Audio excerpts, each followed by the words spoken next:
তাহলে এই সূত্রটাকে যদি আমরা বাংলা করি, স্মৃতি জাগ্রতকরণ সূত্র হয়। স্মৃতি জাগ্রতকরণ সূত্র। স্মৃতি বলতে আমরা কি বুঝি?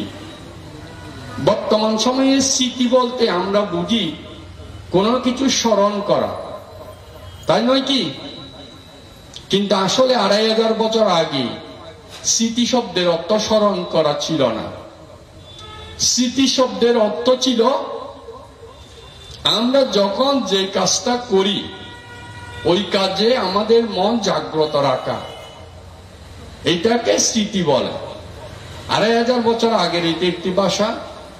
স্মৃতি শব্দের অর্থ, যেমন আমরা অনেক সময় একসাথে 3-4টা কাজ করি, এদিকে কথাও বলছি, এদিকে হাতও নাড়ছি, এদিকে হয়তো কিছু চাবাচ্ছিও। তাইলে আমার সব জায়গায় কিন্তু স্মৃতি জাগ্রত নেই। স্মৃতি জাগ্রত থাকে সবসময় একটা জায়গায়। তাইলে এখানে এই নামটা থেকে আমরা বুঝতে পারি স্মৃতি জাগ্রতকরণ সূত্র মানে আমি যখন যে কাজটা করব সেই কাজে, তার মানে আমার কাজটা স্লো করে ফেলতে হবে। আমার যখন যে কাজটি করব সেই কাজে আমার মনটা জাগ্রত থাকতে হবে। আমি যদি 3-4টা কাজ একসাথে করি তাহলে একটাতেও আমার মন সঠিকভাবে জাগ্রত থাকবে না, খুব দ্রুত গতিতে কাজ করবে। বিদায় একটা কাজে মন জাগ্রত রাখতে হবে।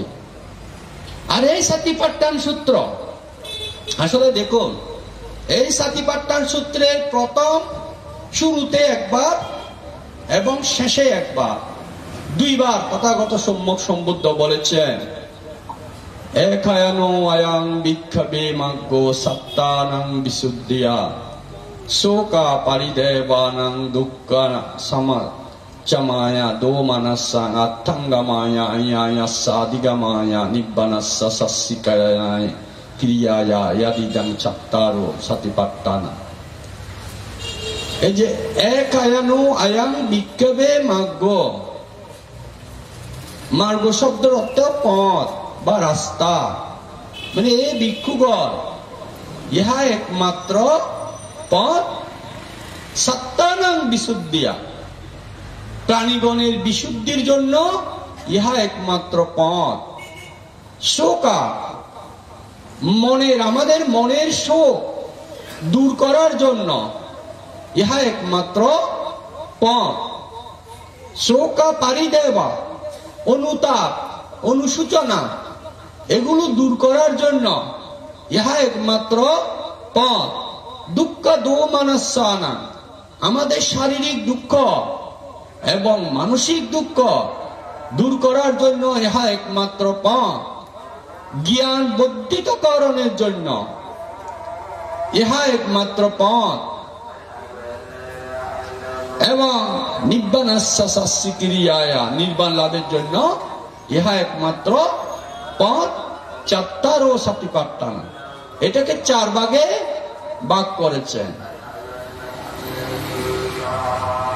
এটাকে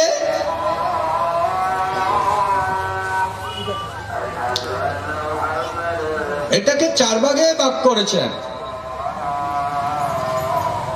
4 ভাগ কি?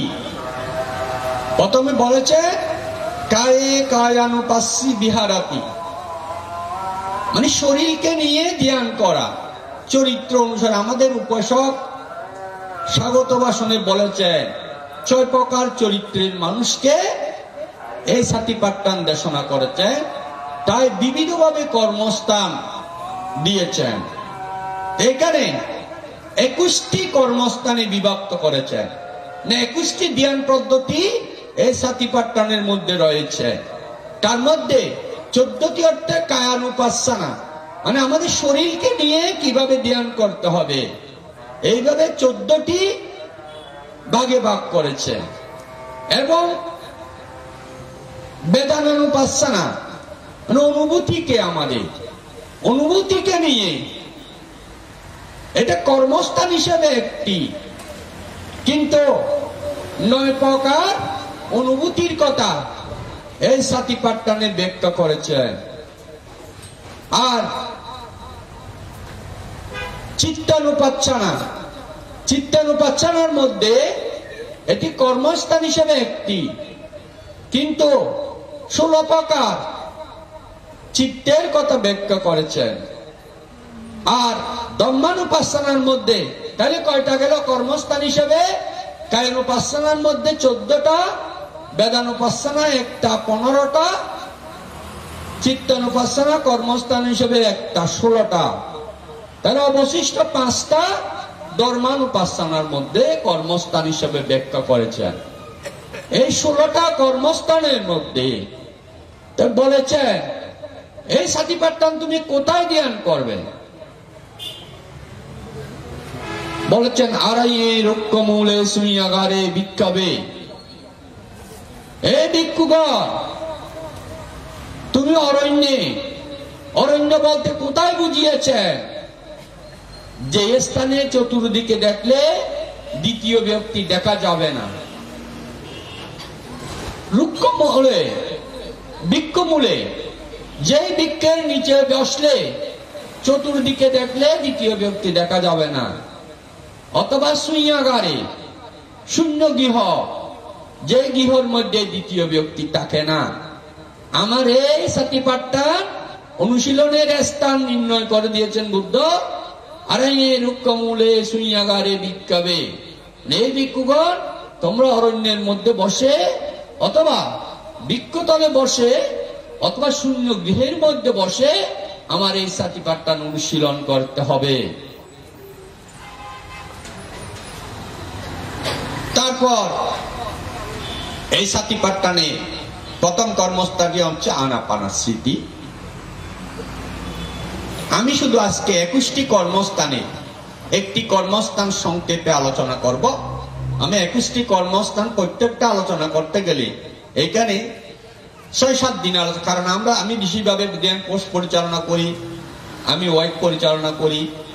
আমরা ধ্যান কোর্সের মধ্যে এই সাতিপাট্টান নিয়ে প্রায় 7 দিন 10 দিন পুরা সাতিপাট্টানের উপর আলোচনা থাকে, এবং 10 দিনেও পুরা সাতিপাট্টান আলোচনা শেষ হয় না।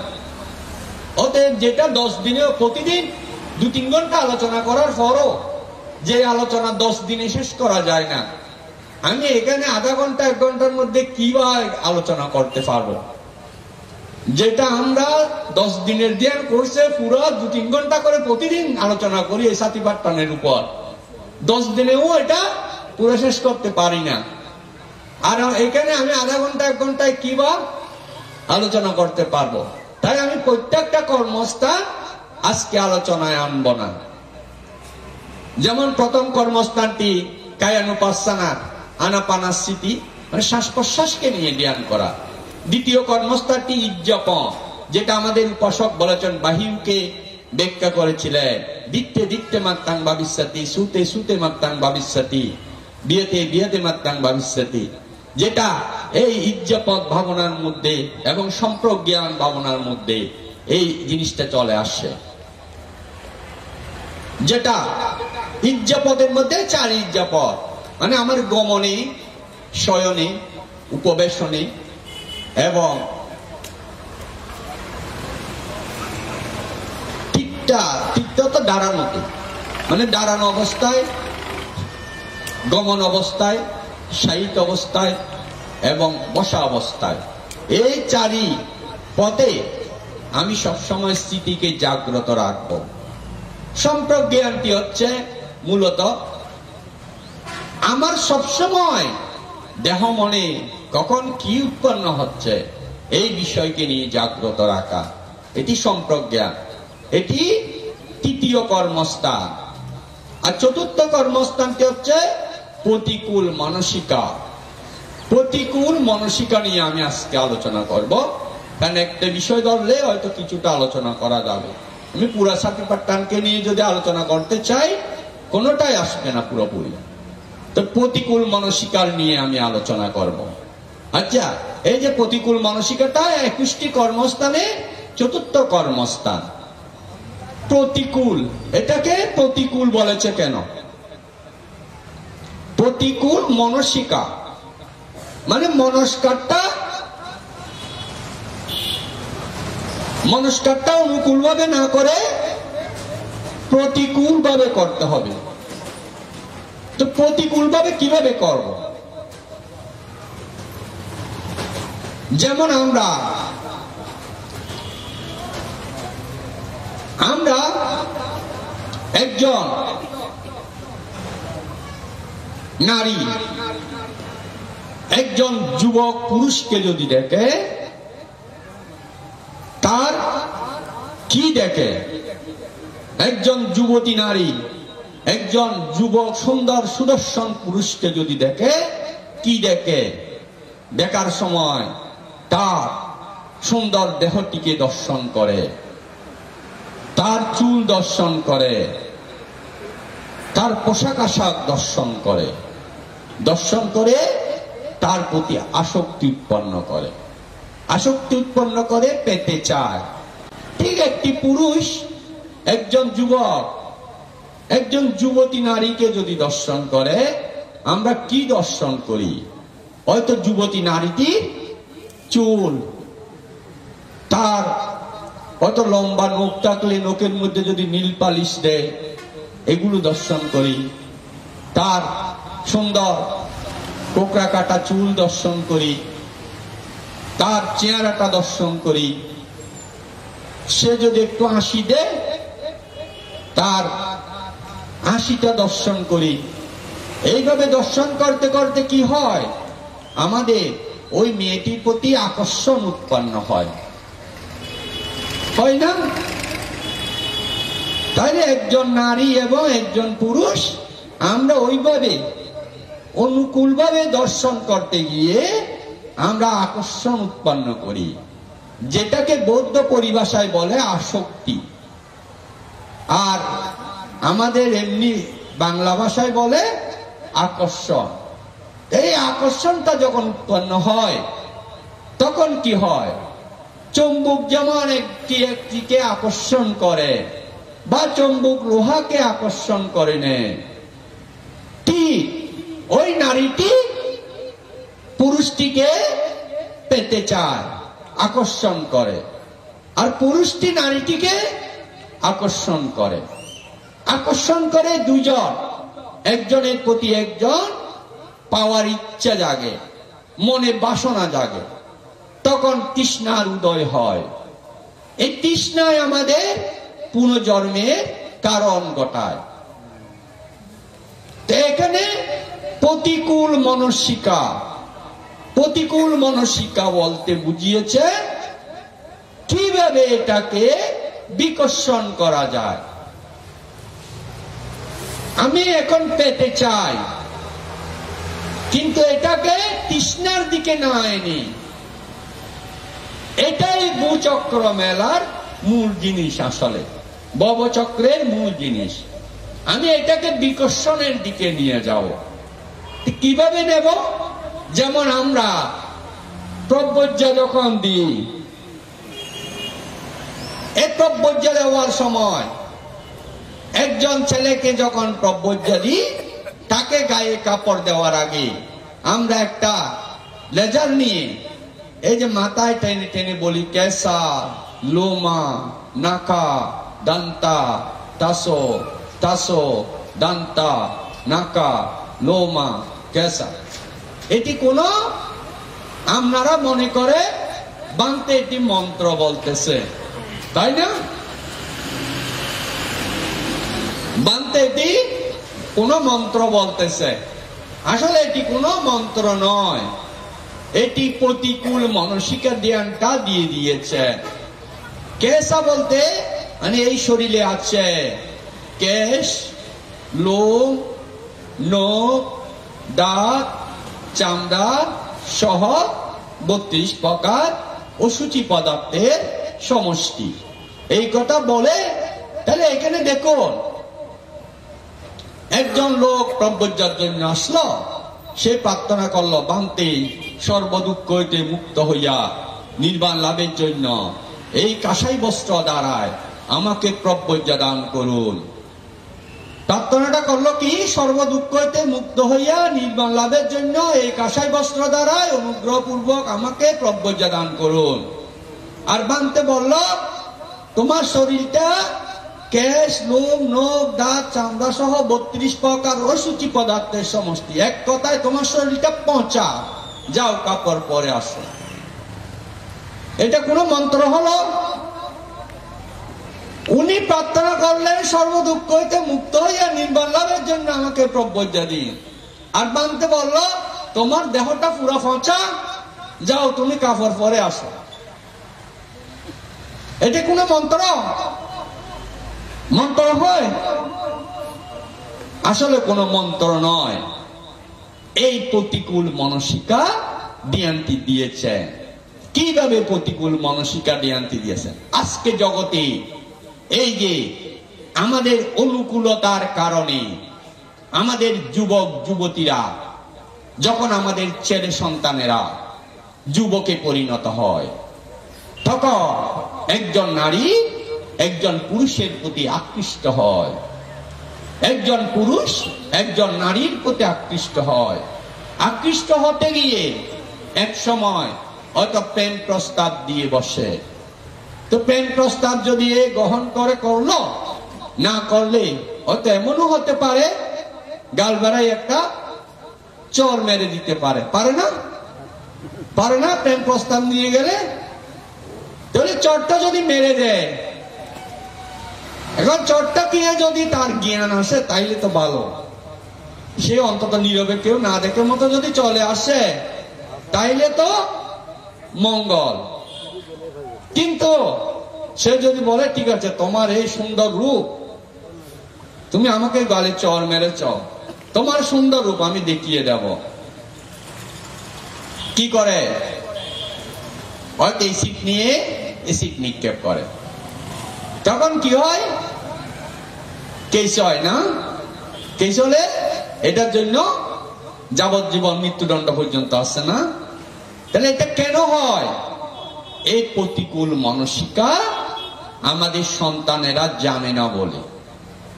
যদি প্রতিকূল মানসিকাটা জানত, সে যদি সেই সুন্দরী রূপবতী নারীটাকে যখন দর্শন করে, বা রূপবতী নারীটা যদি সেই সুন্দর সুদর্শন যুবককে দর্শন করে, তখন যদি সে চিন্তা করে, আরে এই চুল, যে চুল এখন আমাকে আকর্ষণ করছে, এই চুলগুলো যদি কেটে আমরা ভাতের সাথে মিক্সার করে দিই, কেমন লাগবে? কেমন লাগবে? খাওয়া যাবে ভাতগুলা? তাহলে যে চুলটা আমাকে ওই নারীর প্রতি আকর্ষণ করলো, সেই চুলটা যদি কেটে ভাতের সাথে মিশ্রণ করে দিই, ওই ভাত আর খাওয়া যাবে না। কেন? এটা যদি সূচি হতো, ভালো জিনিস হতো, তাইলে তো এটা আমরা প্রিয় হিসেবে গ্রহণ করে নিতে পারতাম। আচ্ছা, নখগুলো যদি কেটে দিই, যে লম্বা লম্বা নখ নীল পালিশ দিয়ে আমাকে আকর্ষণ করাচ্ছে, সেই নখগুলো কেটে কেটে যদি দিই ভাতের সাথে, তাও একই অবস্থা হয়ে যাবে, তাই না? চুলগুলো যদি পোড়াতে দিই আমরা, গন্ধটা কিরকম বের হবে? দুর্গন্ধ বের হবে না?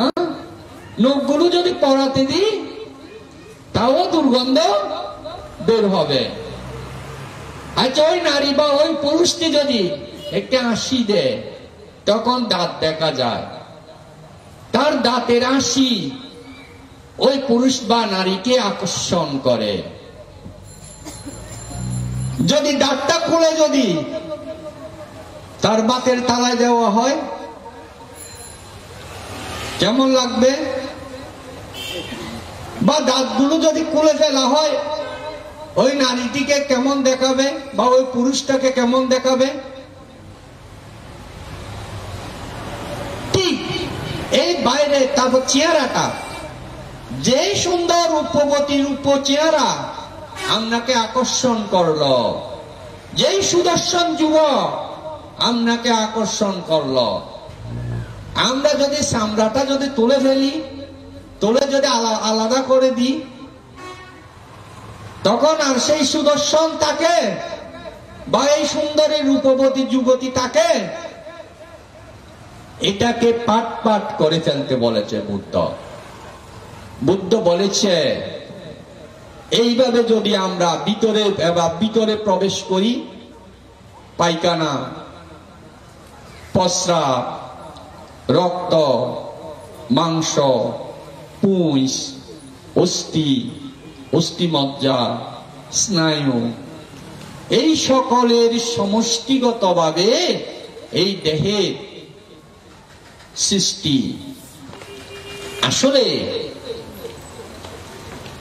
এগুলো যদি আমরা সব ভাগ করে নিই, একজন পুরুষ সুন্দর, সেই সুদর্শন পুরুষে পায়খানা, প্রস্রাব, রক্ত, মাংস, অস্থি, স্নায়ু, তার চোখ, তার যদি চেহারাটা, চামড়াটা, তার চুলগুলা সবগুলো যদি ভাগ করে ফেলি, ওই নারীর কোন জিনিসটাকে আপনার আকর্ষণ করবে বা ভালোবাসবেন? কি পায়খানাটাকে? ওই নারীর প্রস্রাবকে, চুলকে, দাঁত, চামড়াটা, রক্ত, মাংস, কোন জিনিসটা আপনার ভালোবাসার? সেই যে ভালোবাসার প্রিয়, যেটা আপনাকে আকর্ষণ করছে, কোন জিনিসটা আপনার ভালোবাসার? ভালোবাসার বস্তু কোনটা? সেই নারী হোক বা পুরুষ হোক, ভালোবাসার বস্তু কোনটা? আসলে সবগুলো অসুচির সমষ্টি। এইভাবে যদি আমরা চিন্তা করি, একজন যখন সুদর্শন যুবক বা সুদর্শন রূপবতী যুবতীকে দেখে আমরা যদি এইভাবে চিন্তা করি, তখন আকর্ষণ আসবে, ভালোবাসা আসবে। ওই রক্তের প্রতি, অস্থির প্রতি, পায়খানার প্রতি, প্রস্রাবের প্রতি, চুলের প্রতি, দাঁতের প্রতি, কোনটার প্রতি ভালোবাসা আসবে? তখন সবগুলো অসুচিতে পরিপূর্ণ হয়ে যায়। অসুচির প্রতি কারো ভালোবাসা থাকে না। এইভাবে আমাদের প্রতিকূল ভাবে দেখতে বলেছে। আসলে আমার এই কথাটা কি সত্য? বুদ্ধ সত্যকে দর্শন করতে বলেছে। আমরা মিথ্যাকে দর্শন করি। আমরা অনুকূল ভাবে দর্শন করতে গিয়ে সত্য দর্শন লাভ করি না। আমাদেরকে সত্য দর্শন পেতে হবে, সত্যের সন্ধান করতে হবে। সত্য যদি আমি গবেষণা করি, তাহলে দেহের মধ্যে আমরা তন্ন করে খুঁজলেও কোনো কিছু সূচি জিনিস পাওয়া যাবে? কোনো কিছু সূচি জিনিস পাওয়া যাবে? কার প্রতি ভালোবাসা? কিসের প্রতি ভালোবাসা? ওইটাও বাদ দিলাম। আমাদের এই দেহের প্রথম উপাদানটি কি ছিল? আমাদের মাতা পিতারা তাদের আসক্তির কারণে মিলিত হয়েছিল, আর সেই মিলিতে অসুচি নির্গত, অসুচি আমার এই দেহের প্রথম উপাদান। ঠিক কিনা? আমার মাতা পিতা মিলিত হয়েছিল তাদের আসক্তির কারণে, আর তাদের অসুচিটা আমার এই দেহের প্রথম উপাদান। এটা আমার কর্মের কারণে বর্ধিত হয়ে চোখ বের হয়েছে, কান বের হয়েছে, নাক বের হয়েছে, দাঁত বের, মুখ বের হয়েছে, হাত পা বের হয়েছে, এবং সবগুলো আমি একজন মানুষে পরিণত হয়েছি। কিন্তু এটার প্রথম উপাদানটি ছিল আমার মাতা পিতার মিলিত অসুচি। এই অসুচি দেহকে নিয়ে আমরা আকর্ষণ করি। আসলে যদি আমরা এইভাবে বিভাজন করে দেখি, এটাকে বলে বিভাজনীয় জ্ঞান। এটাকে সাতিপাট্টানে বলে বিভাজনীয় জ্ঞান। এই বিভাজনীয় ভাবে যদি আমরা দেখি, তখন আমাদের দেহে আর আকর্ষণ করে না। করবে আকর্ষণ? যেমন আপনাকে যদি একটা প্যাকেটে করে কিছু পায়খানা, প্রস্রাব, রক্ত, মাংস, চুল, নখ, দাঁত এগুলো যদি প্যাকেট করে গিফট পেপার দিয়ে প্যাকেজিং করে আপনাকে প্রেজেন্ট করা হয়, নেবেন? নেবেন? উপশিকারে নেবেন? কে নেবেন? কিছু পায়খানা, প্রস্রাব, রক্ত, মাংস, চুল, নখ, দাঁত এগুলো দিয়ে প্যাকেজিং করা হলো, একদম সুন্দর প্যাকেজ গিফট পেপার দিয়ে প্যাকেট করা হলো, কে নেবেন? হাত তোলেন, কে নেবেন? নেবেন? এই দেহটাও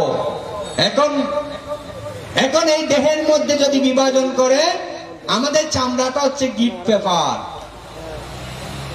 আমাদের এই দেহের চামড়াটা হচ্ছে গিফট পেপার, আর ভিতরে পায়খানা, প্রস্রাব, রক্ত, মাংস, পুঁজ, নখ, চোখ, রাত এগুলোই তো, তাই নাকি? তাইলে এইভাবে যদি আমরা চিন্তা করি, আকর্ষণ হবে? নেবেন?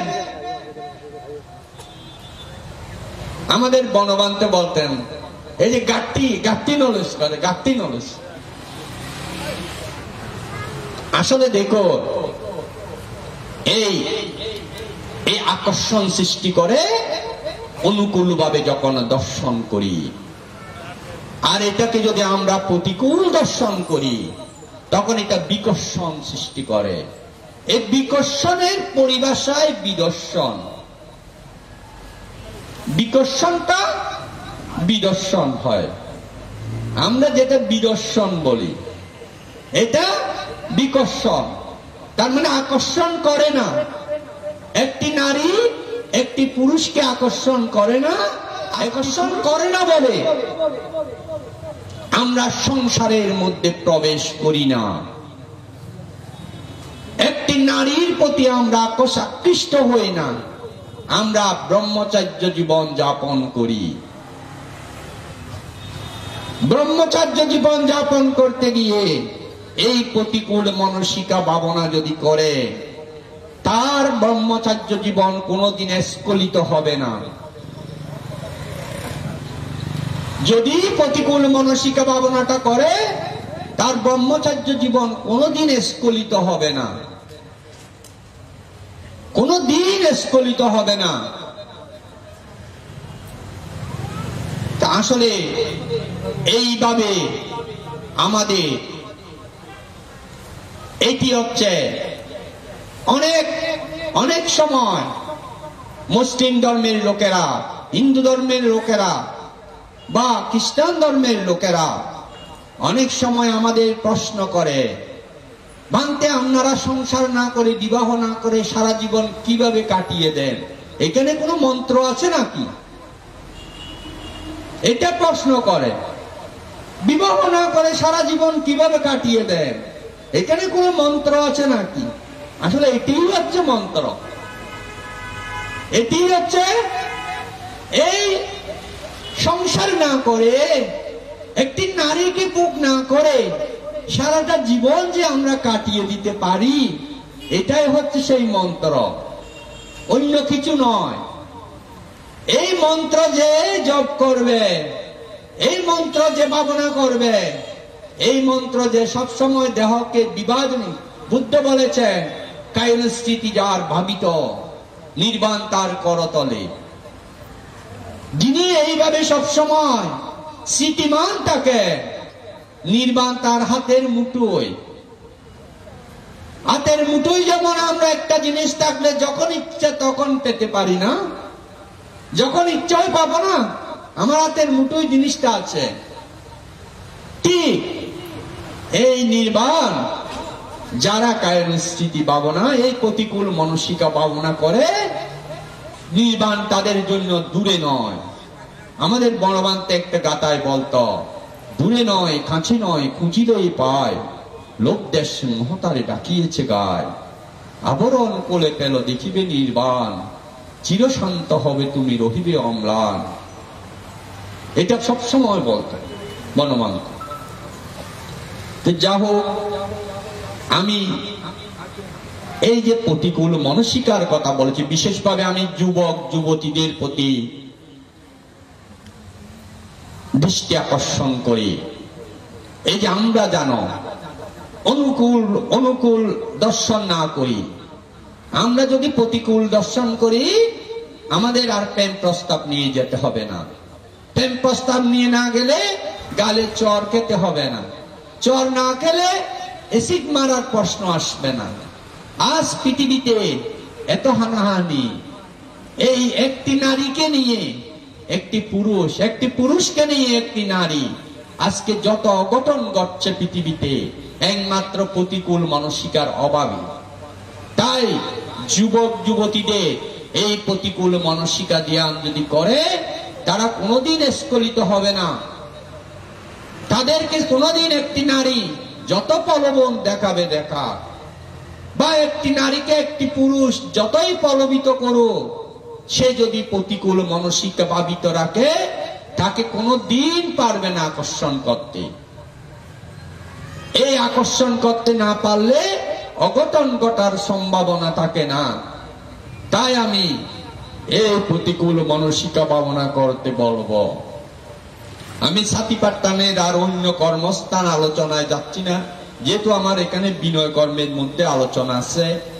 4টা থেকে আমাদের বিনয় কর্মের আলোচনা শুরু হয়। আসলে আমার আজকে যে দেশন আছে, নাইলে আজকে বিনয় কর্ম বন্ধ করে দিতাম, আলোচনাটা বন্ধ করে দিতাম ওদিকে। কিন্তু আমি আমাকে যখন ডাকতে গেল, আমি আগেও জানতাম না যে আজকে আমাকে দেশনা করতে হবে। আমাকে নাকি যে চিঠি পাঠানো হয়েছিল সেই চিঠি আমার কাছে পৌঁছানো হয়নি। আমি আজকের দেশনার বিষয় সম্পর্কেও জানি না, এবং আজকে যে আমার দেশনা আছে ওই বিষয়েও আমি জানতাম না। তবু যখন ডাকতে গেল, চিন্তা করলাম ঠিক আছে গিয়ে কিছুক্ষণ আলোচনা করব। তো যা হোক, আমাদের যেহেতু আরো দেশক আছেন, বক্তা আছেন, শব্দন্মের দেশক আছেন, প্রধান অতিথি আছেন, বিশেষ বক্তারা আছেন, অতএব আমি আর সময় ক্ষেপণ করব না। এবং আমারও যেহেতু বিনয় কর্মে আলোচনা আছে, আমি বিশেষভাবে সংঘ রাজবান্তে সহ অনুত্তর পুণ্যক্ষেত্র ভিক্ষু সংঘকে বন্দনা নিবেদন করছি, এবং আমার ধর্মদান জনিত যে পুণ্য রাশি লাভ হলো, এই পুণ্য রাশি আপনাদের সহ জগতের সকল প্রাণীকে দান দিয়ে আমার ধর্ম আলোচনা এখানে পরিসমাপ্তি করছি।